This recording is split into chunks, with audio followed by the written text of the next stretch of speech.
It's inevitable that in difficult situations, snooker players make all sorts of mistakes. To the point where it even happens to the best snooker players in the world. It's decelerated. It's not reached. So these are the 10 most commonly made mistakes by snooker players, usually under huge pressure. And here's how these mistakes actually affect a game and what you can do to stop them. Welcome back, and if it's your first time watching one of our videos, then it's fantastic to have you here. Snooker is already a difficult game, but it can get even more difficult when it feels like for some reason you have something to prove. Even though professional snooker players have learned to deal with this, it can still affect them when things aren't going well or if they're under a lot of pressure. But for the rest of us, this is a real problem because it seems like we're getting everything technically right. So the only reason we could be missing is that we're inferior to the opposition in some unknown way. But Jamie Jones here is giving us an example of what for a snooker player might normally be an undetectable mistake. Wow. I'm fairly confident this is an example of tightening up on a shot, something that can happen when you're under pressure or when you're not feeling that confident. Although a professional snooker player will rarely get something like this wrong, for the rest of us it could be a common occurrence, even happen every shot. This is really just a combination of gripping too tightly and pulling the cue too tightly into your body. And everything can feel exactly right until you go and play the shot, and I've actually seen players questioning their own mental state because of this. The solution to this is to have a soft grip at the correct angle, and for most players the correct angle will be the same as if you were just to hold the cue by your side in a natural position. If you're gripping the cue too tightly, then it's going to stop your cue action from working smoothly in exactly the same way as when you're down on the shot. If you're pulling the cue too tightly into your body, then it's going to prevent you from being able to cue the shot at the right angle, and it could result in your cueing around your body. To make sure this doesn't happen, you just want the cue gently resting against the side of your body, not being pulled tight into it. And you just want to make sure that your hand is dropping down at the right angle and feels nice and relaxed.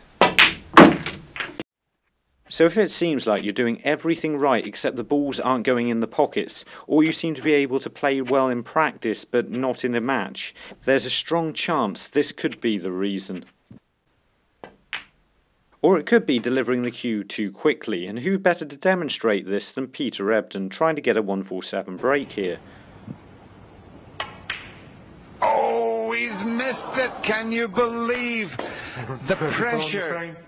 You see, this isn't actually about playing too quickly or rushing decisions. Even playing the game at a slow speed doesn't stop you from delivering the cue before you're ready. When you're down on the shot, especially if it's a pressure situation, you just want to get on with things sometimes. So what that means is you can occasionally start to push the cue through before you're finished pulling the cue back. And that causes your cue arm to wobble a bit sometimes. And that means that even the most simple shot can sometimes be missed. Taking your time when you're not 100% confident is actually one of the hardest technical things to do in the entire game. And unfortunately, the only way to solve it is to build up a consistent routine through lots of practice. But thankfully I've had a lot of practice at finding Redacted in Kingsbridge in the UK, which is there. But now Alex Higgins is going to handily demonstrate another difficulty in snooker. Well, I don't know whether it's possible for Alex to get on the black after this red. He endeavoured to do that. This is about the balls bouncing around the table and the effect it can have on almost any shot. Playing a shot at a firm pace can cause the cue ball to jump off the bed of the table, and this can have an effect. But what actually happens when the balls start bouncing around the table? Well, on this shot I can't quite see enough of the pink to pot it. If I hit as much of it as I can nearly pot it, but not quite. But what happens if I bounce the cue ball into the pink? Well, that can have the effect of straightening an object ball up. Now, I'm not going to jump over the black here, I'm just going to hit it in exactly the same place as I did last time, except this time, because the cue ball's bouncing, that bounced the pink into the pocket. Most of the time we'll be doing this unintentionally though, which can cause the object ball, as we've seen, to jump offline and cause it to jump out of the pocket altogether. That's why it's best to keep the cue ball flat to the table as much as you can. It just makes things more predictable. Mark Williams now attempting a difficult black to try and get his first 147. If you really watch closely here, just before he goes to play this black, he moves over a little bit to try and cut it thinner. And as with previous shots, it's something a professional snooker player will rarely do other than in times of extreme desperation. If you're really not happy with your positioning on the shot, you really need to get up from the shot and start it again. And this has little to do with the shot you're currently playing. It's really all about what you're learning and are able to take to the next shot. And if you're moving around a lot, you'll be unsure of what you actually did on a shot or what actually happened. You'll be unable to plan anything. Because if you have a plan of how you're going to play each shot and how hard you're going to play each shot, then there's really nothing to stop you from continuing to improve at the game. So to keep improving, you have to keep still. And now to improve our map with Samo from Valences in France. Now Sean Murphy here is going to demonstrate a solid snooker technique. But how consistent is your technique? I was shocked to find in a previous video when I went to play exactly the same shot twice, I stood in two completely different positions. Now it has improved a lot since then, but it is still surprising that you could be stood in two slightly different places to play exactly the same shot. And remember, this is just for my stance, not all the other things that would be a lot harder to measure.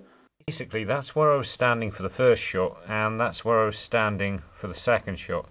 Very slightly different. These little variations, not just in your stance but throughout your entire body, can easily explain how a player's form can peak and dip in such a short space of time. And even if you can just keep them fairly consistent, it's going to give your entire game a massive boost. Alex Higgins is back again to demonstrate something else you probably don't want to be doing. Hello. Alex is one of the few, if not only players to have ever played the game that could twitch all over the place and still pot the balls. Like so many other things on this list, jumping off the shot is something you can easily find yourself doing, especially when you have more pressing things to worry about. Hopefully I don't have to explain why moving your body while trying to keep your cue online isn't the easiest thing to do. And just because you know you need to keep still on a shot doesn't mean you're going to be able to do it. All you can really do is just try as hard as you can to keep your head on the cue. I would say trying to keep your head on the cue is one of the few technical things you can think about on the shot without risking ruining your game. And I know a lot of people were worried we were missing Heyo from Lisbon in Portugal, but don't worry, we found him. Mark Allen now with probably the best example I've found of jabbing at a shot. This is the sort of thing that can go wrong a lot, especially if you're trying to play a slow screw shot. When a player gets this wrong, they tend to stab down at the cue ball with little to no follow through, which, as we've seen in extreme cases, can even cause a miscue and looks dramatically different to the follow through on a regular shot. The way to prevent this is just to be aware of it and to make sure you know exactly where your hand goes every time you play a shot. So after I finished playing the shot, my hand ended up there. So if I manage to get my hand in that position after I've completed every single shot, then I should just get used to doing it until it almost becomes second nature to push your hand all the way through like this. We call this completing the shot, and it lets you play with a greater consistency because it allows you to deliver the cue in a more predictable way. Anthony McGill now with an unusual side effect of a powerful shot. You see, this section's all about pace control. As I've said already, you need to plan how hard you're going to play the shot. But this is for when things just simply don't go to plan. It's not unusual for an unconfident player to struggle to play a shot at its intended pace. which usually means overhitting the shot. All you can really do is keep your plan of how hard you're going to strike the cue ball in the forefront of your mind, so you're always thinking about it throughout the shot. Generally, I tend to underhit rather than overhit the shot, which usually means I'm slightly more likely to pot the ball. But it doesn't really matter either way, because often you'll find you run out of position after getting something like this wrong, and that takes us nicely into mistake 9, which is not giving enough thought to the position of the shot as it needs. This happens most when a player is feeling unconfident, is faced with a tough shot, or just assumes that whatever happens they'll finish in position, because the cue ball will often find the most awkward place it can. Just like everything else on this list, this is something you can easily find yourself doing without even realising it. Sometimes you're just putting so much concentration into potting a crucial shot that it can result in you losing position at a key moment, which can result in you losing the frame. I think this is the most common mistake I see top amateur snooker players making, which is unfortunate really, because it usually comes from a lack of trust in your own technique that's usually good enough to comfortably play the shot right.